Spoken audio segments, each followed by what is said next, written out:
Welcome to JonGetsGames. Today, I'll be reviewing Majesty. This is a light tableau building game designed by Marc-Andre, and in it, players are vying to build up the most wealth in their town by recruiting the correct citizens. And in general, citizens do better when they are with people that they know and like, but they'll also oftentimes get points for synergizing off of each other. First, I'll explain how the game plays, and then I'll jump into my review. Before we start playing Majesty, each player is going to get their own tableau of city cards, as well as a card over here with 5 meeples on it, and then we are going to remove some of these 1 value cards depending on the player count, shuffle these up, shuffle the 2s up, and then stack them just like this, and then deal out 6 cards, and we're ready to play the game. For each player's turn, all they have to do is select and pay for one of the cards from this row, and then put it down into the associated building in their tableau.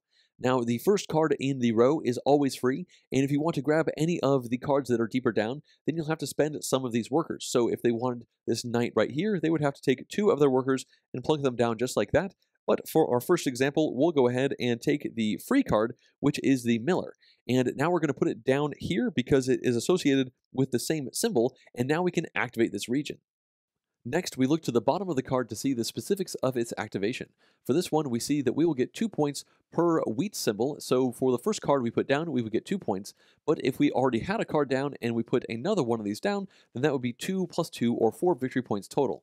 So for this first card right here, we would simply take this 2-point chip, put it in front of us, and our turn is over. At this point, the next player gets to take their turn by sliding this card row down and drawing the next card so that they have 6 available to themselves, and the play will keep going around the table until everybody has done this 12 times. It is worth noting that on your turn, there might be some of these workers already placed on the cards, and if you go ahead and take a card that has a worker on it, then you get to activate the card and take all the workers and put them back onto your little card right here. But you're never allowed to have more than 5 workers, so if you ever take more workers than can fit on this card, then you simply get 1 extra victory point for each worker that you're not able to fit. It's worth noting that some of these cards are double-sided, and when you grab them from the middle, you can choose which of the areas you will activate with that given card. And now I'd like to talk about some more of these activatable spots. Specifically, I want to talk about the barracks, which is where you put your knights down into. Now, this is pretty simple. You get 3 points per knight symbol that you have in your area, but before you evaluate that, you have an attack. And the way this works is you add up all of the knight symbols in your area, and that is the value of your attack, and you hit everyone else around the table. They will then check to see the number of the guards that they have in their guardhouse, and that number of the guards will equal their defense value, and every player who has less defense than the value of the attack will then lose one of their citizens into their infirmary, and it's always going to be the left-hand most of their citizens. So, for instance, if the guards right here were the left-hand most one, you would flip it over and put it just like that, and at the end of the game, we will lose 1 point for every person in the infirmary, but there's fortunately a way to pull them out. When we come over here to the cottage, we see that when we activate a witch over here, we will heal the top card from our infirmary. So it does not matter how many witches we have over here, just when we activate this, we will take that card right off and it goes back into the area that it is associated with, but we don't reactivate that area. Also, we can now talk about some of the other bonuses over here. We see that the witch is going to get us 2 points per witch, brewer, and miller we have in our area. So each one of these activations scales very well for all 3 of these spots. And then the brewer over here is going to actually generate points and more of the worker meeples equal to the number of brewers you have. And this down here is actually a way that people can get points when it's not their turn, because this symbol shows everybody else around the table, including the person who is playing, is going to get 2 points if they have a minimum of at least one of the millers. So essentially, the millers are going to be making the wheat and barley that the brewers need to actually make the beer. So you can make points when other people activate their spots. At this point, the remaining 3 buildings should be pretty self-explanatory. The guardhouse gets points for guards, knights, and innkeepers. The inn gets points for innkeepers, as well as gives points out for everybody who helps supply it with beer with the brewers. And the castle over here gives you points for the nobles and can give you extra workers as well. So, as I mentioned before, you will keep playing around the table until everybody has taken 12 cards, and then the game is over and you can score up the endgame points.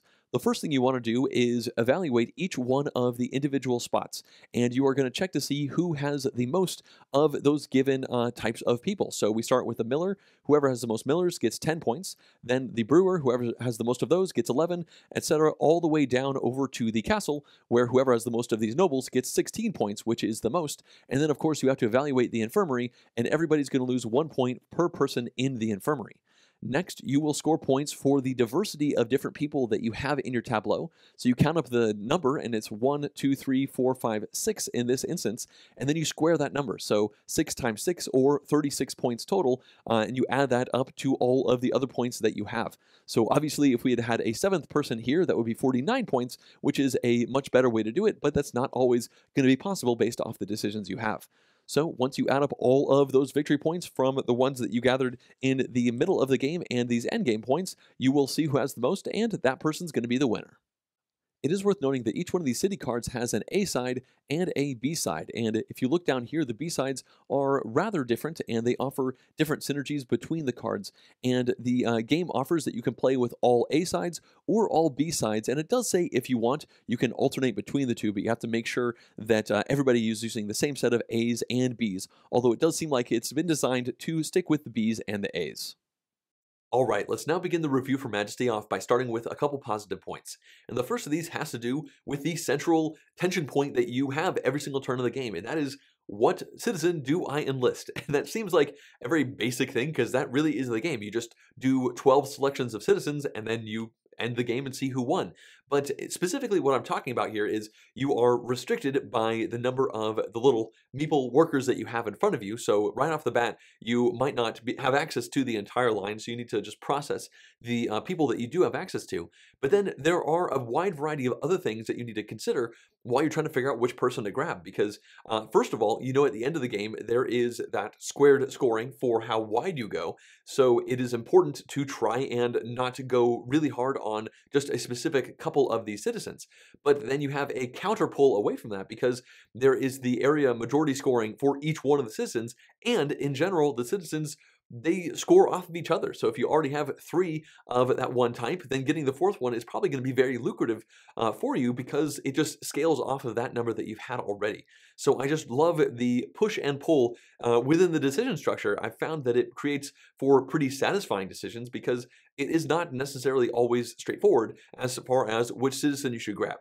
Now, I'm not going to say that every single one of your 12 turns is going to be fraught with like tough decision making, but I will say that for a light, quick game, I was surprised at how solid the decisions were. For positive point number 2, I just want to briefly mention how quick and easy this game is to both learn and play. I feel like this is a learn while playing style game, because once you just get everything set up around the table, as long as the person who is teaching is a start player, they can just go. They just take their first turn and explain the restrictions for the meeple as far as which of the citizens they can grab. Then they put it down in front of themselves and explain how the iconography works. And then if they want to, they can explain all the rest of the iconography, or they could just pass and have it go to the next person. And, you know, they'll have specific restrictions, and maybe they have questions about some of the icons. But from what I've found, people have found the way all of the citizens process to be very straightforward, and I think that's definitely a plus for the game. Next up, let's move into a couple neutral points, and the first of these has to do with the Knight card. Now, this is probably the most controversial sticking point for this entire game, and of course, these are the ones where when you play them into your tableau, you then attack everybody else around the table, and they essentially check their number of guards versus the attack power of your knight, and if that is not adequate for themselves, then they're going to have to injure their leftmost person and put them into their infirmary. And I think this is a bit of a polarizing mechanic in the game. I personally not only don't have a problem with it, I like it in the game, because I think that it is another piece of player interaction around the table, and it's also another piece of tension, because when you have the decision to make of which of the citizens do you grab, you will oftentimes be presented with the option of taking one of those knights, and if you take the knight, then that means that somebody else can't take it later on and attack you back, which is kind of a strange situation where it's almost like your best defense is a good offense sometimes.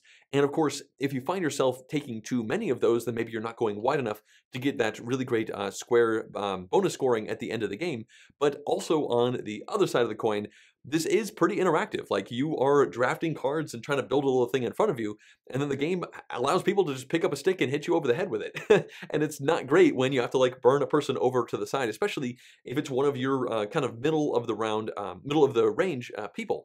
If you have one of your millers get injured, it doesn't feel anywhere near as punishing as if you maybe get one of your guards injured or something like that, if you have not drafted the citizens enough to actually protect from the left-hand side. So I like the interaction. I like how it works. I think in general, you can set yourself up to protect yourself if you see things coming.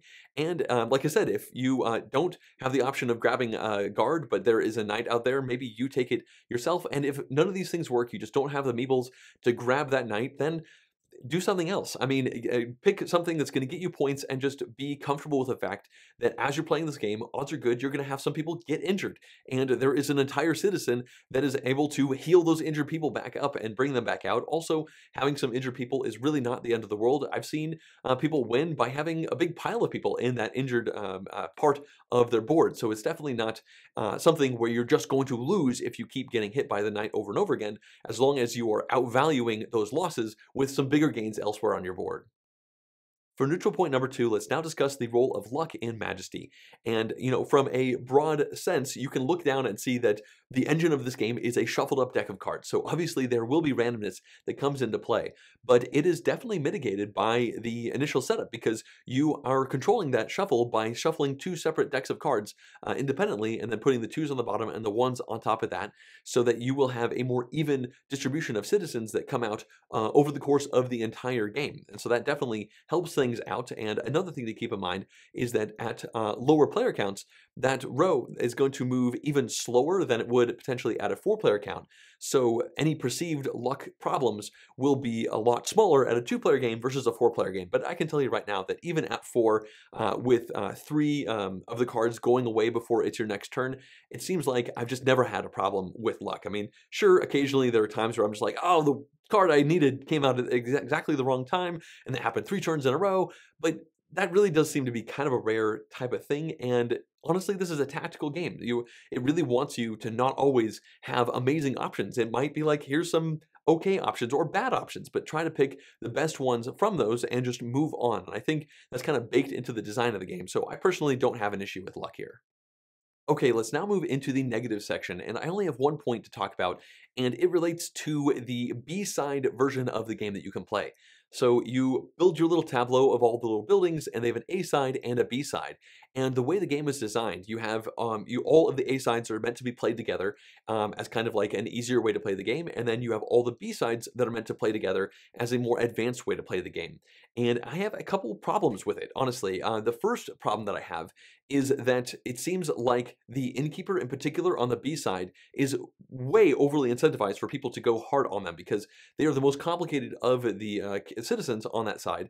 And the way they work is whenever you put an innkeeper down, you then find the column with the most citizens, and then you get 2 points per citizen in that column.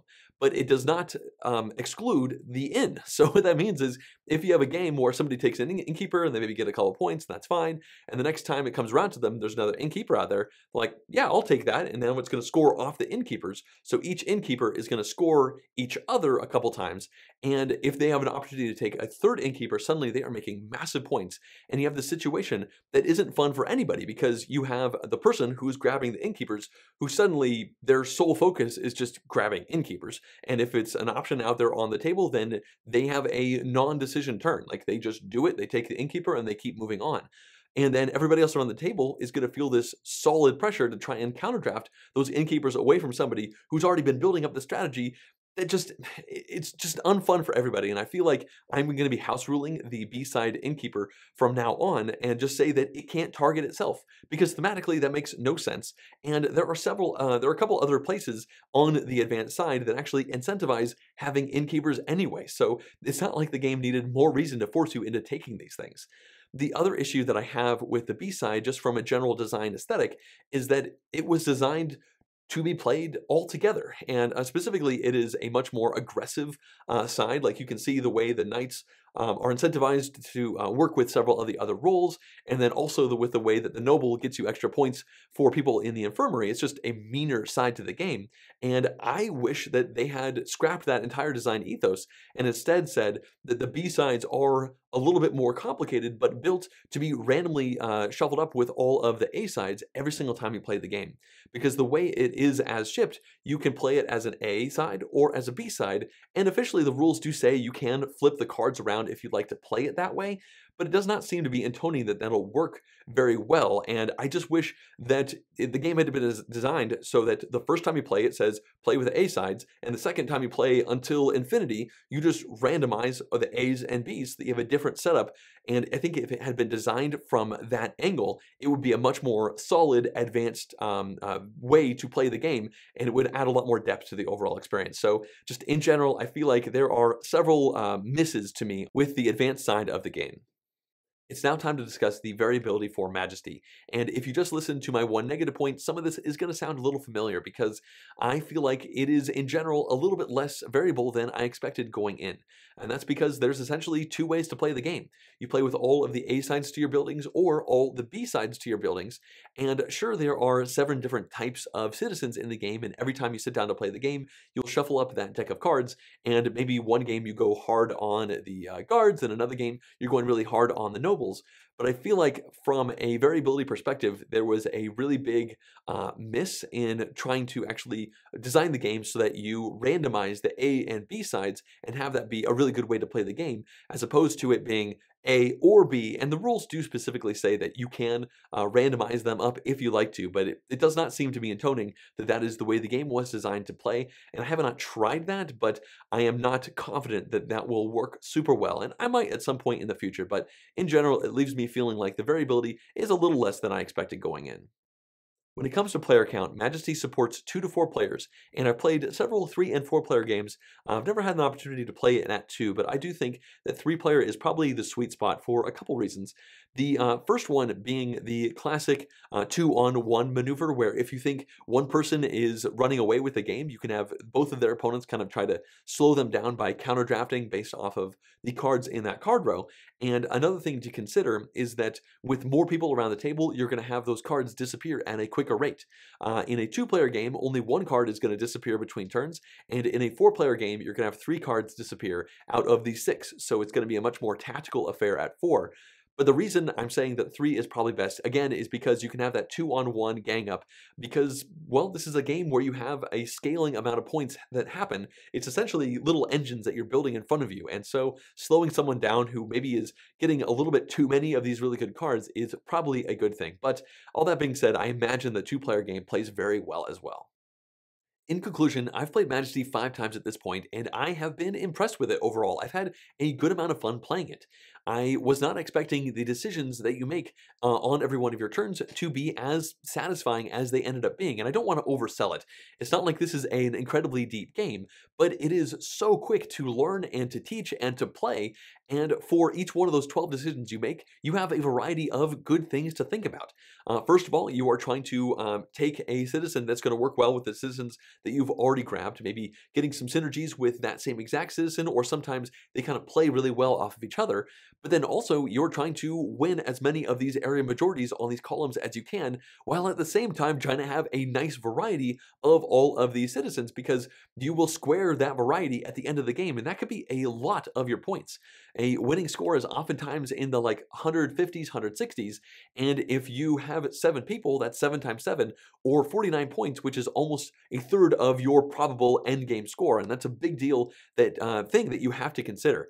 It is definitely unfortunate that I've been so unimpressed by the advanced B side for a couple reasons. One, because I like the engine of this game, and the A side is fine, but I would like to enjoy a version of these buildings that interacts a little bit more with each other, that works better. But also from a variability perspective, it seems like shipping the game with just 2 modes of play is a bit of a misstep when they could have just had a beginner first-time game and then just randomize the A's and B's every single time you play the game from that point on. And as I mentioned before, you can do that, and the rules say that's fine to do, but it's obvious that that's a variant and not something that was designed around, and that's something that I was hoping the game would have. Honestly, looking to the future, I enjoy the overall engine and the simplicity of it so much that if they come out with an expansion for this one that has new buildings to be activated in your player tableau area, I would be quite interested in grabbing that to get extra variety into this game, because that is, again, one of the main catching points for it. But in general, I've really enjoyed the game. I've had a lot of fun with the decisions I've made, and I advise you give this one a shot if it sounds even remotely interesting to you. As always, I'd like to thank everyone who's been supporting this channel through Patreon, including all of these producer-level pledges. If you too would like to directly support the channel, you could do so at patreon.com/JonGetsGames, and I'd really appreciate it. Also, if you'd like to see more in-depth board game reviews like this one, as well as full game playthroughs and monthly vlogs, please subscribe to the channel. Thanks for watching!